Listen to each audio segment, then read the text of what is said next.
দায়িত্ব কি অদ্ভুত একটা শব্দ, তাই না? যার কোনো বর্ণ নেই, গন্ধ নেই। এই অদৃশ্য শব্দটি প্রত্যেকটি মানুষকে বহন করতেই হয়। ক্লান্ত শরীর মানে না, চোখের জল মানে না, নিজের ক্ষুধা, ক্লান্তি, নিজের প্রয়োজন সব কিছু ভুলে গিয়ে এটা পালন করতেই হয়।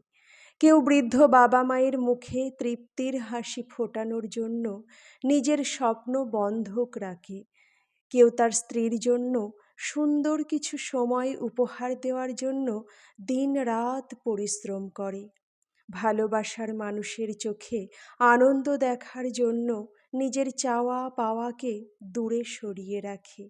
আবার কেউ প্রকৃতির সাথে লড়াই করে। তারা বাঁচে দায়িত্বের জন্য। তারা ক্লান্ত হয়, তবু থামে না।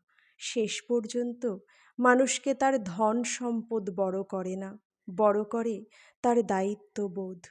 দায়িত্বহীন সুখ ক্ষণস্থায়ী।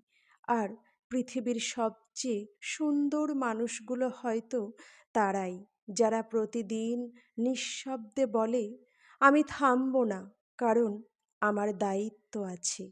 দায়িত্ব আমার সবচেয়ে বড় পরিচয়।